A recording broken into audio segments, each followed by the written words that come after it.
Assalamualaikum warahmatullahi wabarakatuh. Di sini saya akan menjelaskan pengertian use case dan ada tutorialnya. Yang pertama, kita ke pengertian use case terlebih dahulu. Apa itu use case diagram? Diagram use case atau use case diagram adalah permodelan untuk menggambarkan behavior atau kelakuan sistem yang akan dibuat. Use case diagram menggambarkan sebuah interaksi antara satu atau lebih aktor dengan sistem yang akan dibuat.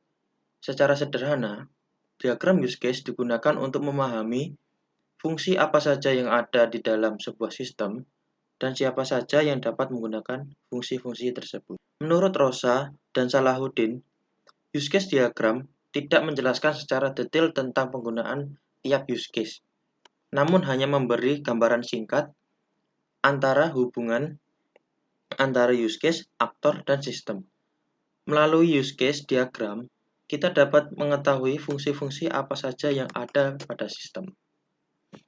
Adapun syarat penamaan pada use case diagram sendiri adalah nama didefinisikan sesederhana mungkin sehingga bisa dipahami. Ada dua hal utama pada use case, yaitu pendefinisian apa yang disebut aktor dan use case. Use case merupakan fungsionalitas yang disediakan sistem sebagai unit-unit yang saling bertukar pesan antar unit atau aktor. Aktor adalah orang atau sistem yang berinteraksi dengan sistem yang akan dibuat. Jadi, meskipun simbol dari aktor adalah gambar orang, tapi aktor belum tentu merupakan orang. Simbol-simbol use case diagram. Yang pertama adalah use case. Use case adalah fungsionalitas yang disediakan sistem sebagai unit-unit yang saling bertukar pesan antar unit atau aktor. Yang kedua adalah aktor. Aktor adalah orang, proses, atau sistem lain yang berinteraksi dengan sistem informasi yang akan dibuat. Yang ketiga adalah association atau asosiasi. Asosiasi adalah komunikasi antara aktor dan use case berpartisipasi pada use case diagram atau use case yang memiliki interaksi dengan aktor. Asosiasi merupakan simbol yang digunakan untuk menghubungkan link antar elemen. Yang keempat adalah extend. Relasi use case tambahan ke sebuah use case di mana use case yang ditambahkan dapat berdiri sendiri meski tanpa use case tambahan itu. Arah panah mengarah pada use case yang ditambahkan. Selanjutnya ada include.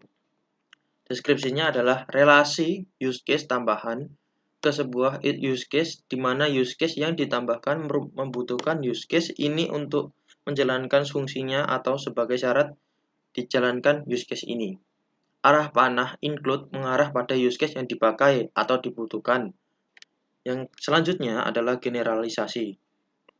Hubungan generalisasi dan spesialisasi antara dua buah use case di mana fungsi yang satu merupakan fungsi yang lebih umum dari lainnya. Arah panah mengarah pada use case yang menjadi generalisasinya atau umum. Penjelasan simbol extend. Pada gambar ini, use case validasi user merupakan use case yang ditambahkan, di mana use case ini dapat berdiri sendiri tanpa use case tambahan atau validasi digit jari. Pada contoh ini, setelah pengguna menggunakan atau melakukan validasi user, pengguna dapat mengembangkannya, opsional sih, dengan validasi sidik jari atau tidak. Untuk selanjutnya, contoh lain. Di gambar ini, use case buka rekening merupakan use case yang ditambahkan sehingga use case ini dapat berdiri sendiri. Sedangkan use case buka deposito adalah use case tambahan yang berasal dari pengembangan use case extend. Pada contoh di atas, setelah pengguna melakukan buka rekening, pengguna dapat mengembangkannya atau melanjutkannya dengan opsional buka deposito dan buat kartu kredit. Untuk penjelasan simbol include. Pada gambar ini, Use case login merupakan syarat atau selalu dipanggil terlebih dahulu sebelum dijalankannya use case mengelola anggota atau use case mengelola pinjaman. Intinya, perbedaan mendasar dari use case extend dan use case include adalah use case extend digunakan untuk mengembangkan sebuah use case inti. Misalnya setelah melakukan buka rekening, selanjutnya bisa melakukan apa lagi? Di mana pada hubungan extend arah panah mengarah pada use case inti. Sedangkan use case include digunakan untuk menjelaskan bahwa use case memiliki sebuah syarat atau ketentuan sebelum dijalankan. Misalnya saat kita akan mengelola anggota, maka kita diwajibkan login terlebih dahulu. Pada hubungan include arah panah mengarah pada use case tambahan. Untuk semakin memperjelas, bisa dilihat di gambar ini. Penjelasan simbol generalisasi. Pada gambar ini, use case mengelola pustaka merupakan use case generalisasi atau umum. Sedangkan use case mencari pustaka, melihat pustaka, menghapus pustaka, merupakan use case spesialisasi atau khusus. Hubungan generalisasi ini juga merupakan hubungan yang menggambarkan inheritance baik aktor maupun use case.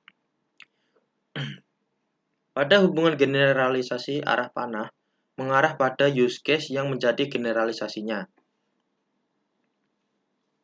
Use case skenario. Setiap use case diagram dilengkapi dengan skenario. Skenario use case atau use case skenario adalah alur jalannya proses use case dari sisi aktor dan sistem. Berikut adalah format tabel skenario use case. Seperti ini. Skenario use case dibuat per use case terkecil. Misalkan untuk generalisasi, maka skenario yang dibuat adalah use case yang lebih khusus. Skenario normal adalah skenario bila sistem berjalan normal tanpa terjadi kesalahan atau error. Sedangkan skenario alternatif adalah skenario bila sistem tidak berjalan normal atau mengalami error. Skenario normal dan skenario alternatif dapat berjumlah lebih dari satu. Alur skenario inilah yang akan menjadi landasan pembuatan sequence diagram atau diagram sequence. Selanjutnya adalah menentukan aktor pada use case diagram. Aktor adalah hal di luar sistem yang akan menggunakan sistem tersebut untuk melakukan sesuatu. Cara termudah untuk menemukan aktor adalah dengan bertanya, siapa yang akan menggunakan sistem? Namun tidak semua aktor adalah manusia, aktor juga dapat berupa sistem lain. Ciri sistem sebagai aktor adalah sebagai berikut. Jika sistem yang akan dibuat atau dimodelkan bergantung pada sistem lain untuk melakukan sesuatu, maka sistem lain itu adalah aktor. Jika sistem yang akan dibuat atau dimodelkan meminta informasi dari sistem lain, maka sistem lain itu adalah aktor. Untuk kasus sistem lain yang bertindak sebagai aktor, dapat diilustrasikan sebagai berikut. Misalkan, sebuah sistem akademik baru dapat menampilkan nilai mahasiswa apabila pembayaran mahasiswa sudah lunas.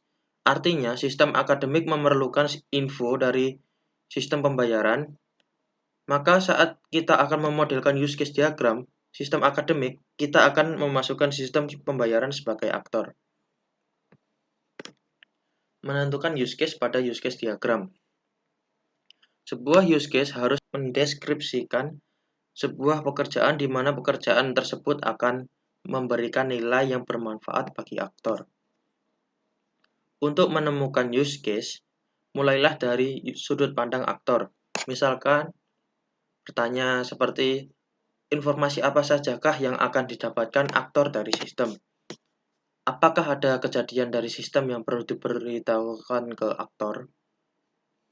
Sedangkan dari sudut pandang sistem, misalnya dengan pertanyaan berikut. Apakah ada informasi yang perlu disimpan atau diambil dari sistem? Yang kedua, apakah ada informasi yang harus dimasukkan oleh aktor? Pengertian ini penting untuk diingat karena dari hal inilah akan menentukan bahwa use case tidak akan menjadi terlalu kecil. Karena use case yang terlalu kecil tidak akan memberikan nilai bagi aktor. Untuk memahaminya, saya akan memberikan contoh dan tutorial. Yang pertama adalah kita diminta untuk membuat aplikasi dengan deskripsi. Sistem informasi manajemen perpustakaan adalah sebuah sistem informasi untuk mengelola informasi yang diperlukan dalam sebuah perpustakaan yang meliputi pengelolaan pustaka, pengelolaan anggota, pengelolaan petugas, dan pengelolaan peminjaman pustaka.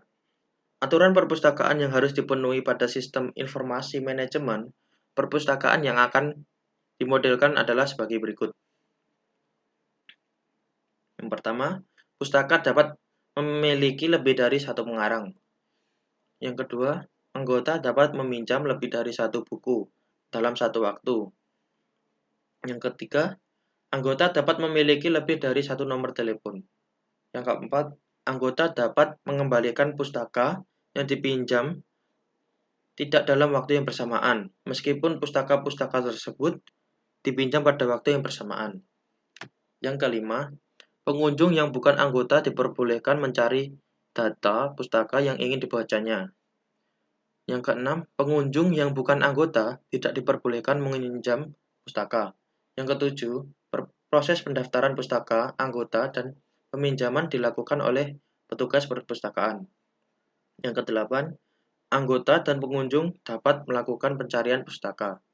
Yang kesembilan, satu pustaka akan disimpan sebagai satu data dengan ID yang unik. Sistem informasi manajemen perpustakaan yang akan dimodelkan memiliki fungsi-fungsi sebagai berikut. Yang pertama, validasi petugas, login. Yang kedua, mengelola data pustaka. Dengan fungsi memasukkan data pustaka baru, mengubah data pustaka, menghapus data pustaka, mencari data pustaka, melihat data pustaka. Yang fungsi selanjutnya mengelola data petugas, memasukkan data petugas baru, mengubah data petugas, menghapus data petugas, mencari data petugas, melihat data petugas. Fungsi selanjutnya mengelola data anggota, memasukkan data anggota baru, mengubah data anggota, menghapus data anggota, mencari data anggota, melihat data anggota, mengelola data peminjaman, memasukkan data peminjaman, mengubah data peminjaman, mencari data peminjaman, melihat data peminjaman. Penyelesaiannya, umumnya terdapat 4 tahapan yang harus dilalui, yaitu 1. Pendefinisian aktor, 2. Pendefinisian use case, 3. Pembuatan use case skenario, 4. Menggambarkan use case diagram. Untuk pendefinisian aktor, di sini nomor 1, aktornya adalah petugas perpustakaan. Dengan deskripsi, tugas perpustakaan adalah orang yang bertugas dan memiliki hak akses untuk melakukan operasi pengelolaan data, pustaka, anggota, dan proses peminjaman pustaka. Yang kedua, anggota atau pengunjung perpustakaan. Selanjutnya adalah pendeskripsian use case. Use case login merupakan proses melakukan login petugas perpustakaan. Yang kedua, mengelola pustaka. Ketika memasukkan pustaka. Keempat, melihat pustaka. 5, mengubah pustaka. 6, menghapus pustaka. 7, mencari pustaka. 8, mengelola anggota. 9, memasukkan anggota. 10, melihat anggota. 11, mengubah anggota. 12, menghapus anggota. 13, mencari anggota. 14, mengelola peminjaman. 15, memasukkan peminjaman. 16, melihat peminjaman. 17, mengubah peminjaman. 18, menghapus peminjaman. 19, mencari peminjaman. 20, mengelola petugas. 21, memasukkan petugas. 22, melihat petugas. 23, mengubah petugas. 24, menghapus petugas.